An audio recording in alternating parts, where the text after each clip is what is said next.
Hello friends, आप सभी का मानविक हिंदी हॉरर स्टोरीज में स्वागत है। तो आज की कहानी शुरू करूं उससे पहले आप लोगों से एक छोटा सा निवेदन है। अगर आप चैनल पे नए आए हैं तो चैनल को सब्सक्राइब जरूर कर दीजिएगा।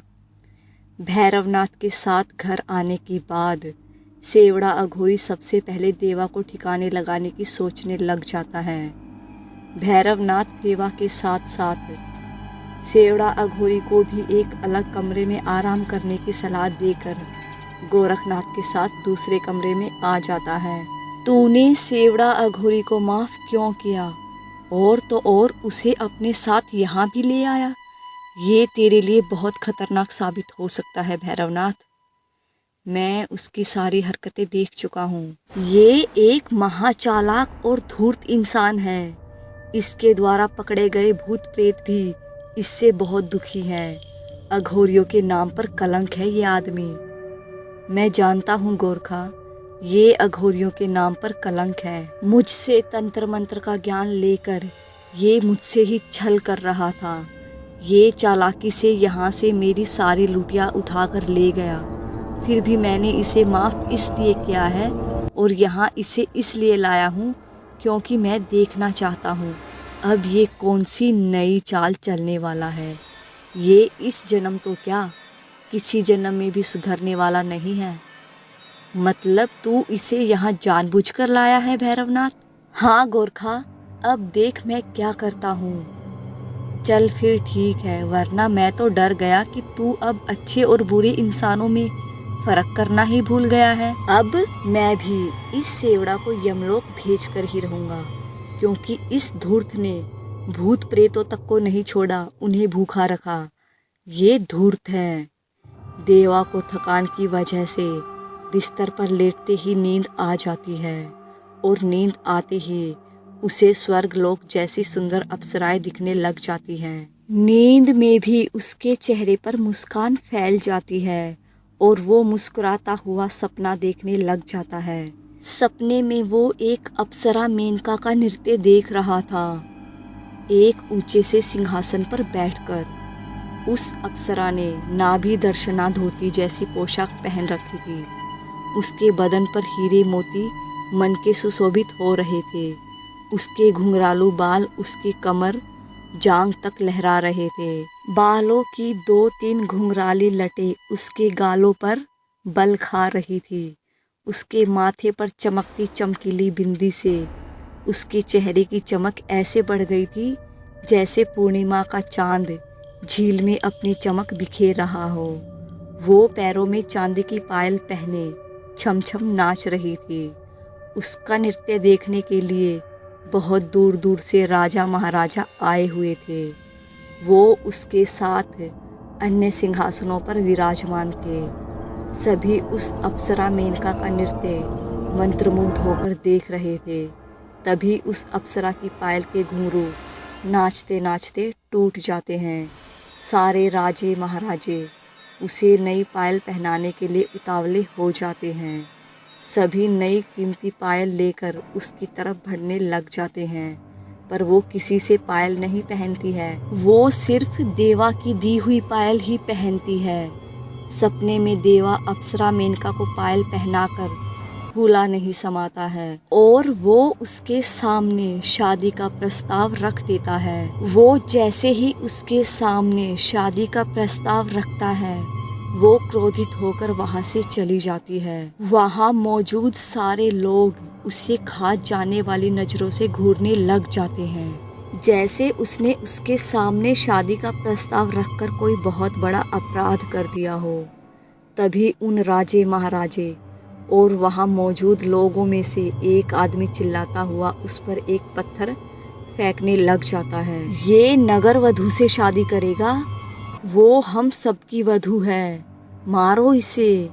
सभी उसे मारने के लिए पत्थर उठाए आगे बढ़ने लग जाते हैं। तभी उसकी नींद खुल जाती है और नींद खुलते ही वो सेवड़ा अघोरी को अपने सामने एक बड़ा सा चाकू लिए खड़ा हुआ देखता है।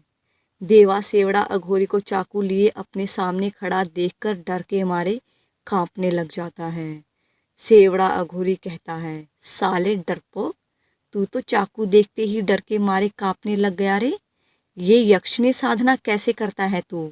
इस तांत्रिक ने मुझे यक्षिणी साधना करवाने से मना कर दिया था, पर ये तांत्रिक तुझसे ये यक्षिणी साधना क्यों करवा रहा है, समझ नहीं आया। और वो दूसरा तांत्रिक वो कौन है जो मुझे मारने की धमकी दे रहा था? साले तांत्रिक के पिल्ले, अगर मैंने आज ही तुम तीनों का काम तमाम नहीं कर दिया तो मैं अपना नाम बदल दूंगा।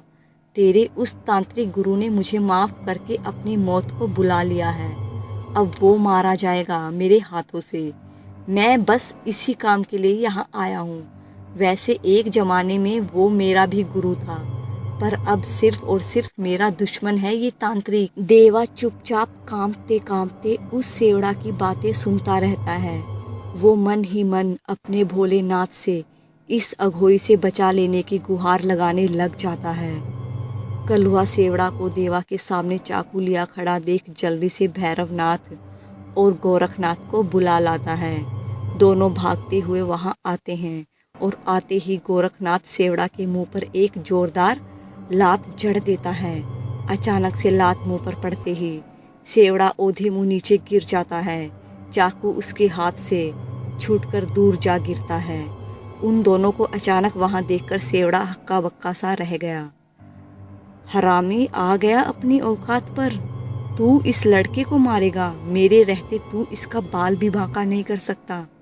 तुझे क्या लग रहा था मैं सचमुच में तेरी बातों में फंस गया हूँ? इतना अनाड़ी नहीं हूँ मैं, कच्ची गोटियाँ नहीं फेंकता हूँ मैं।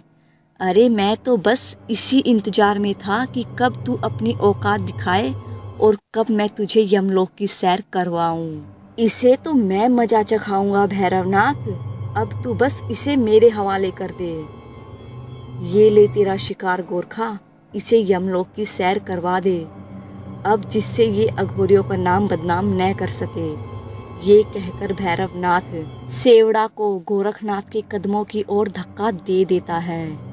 गोरखनाथ सेवड़ा को उठाकर फिर से एक जोरदार घुसा मारता है और फिर लात घुसों की उस पर बौछार कर देता है।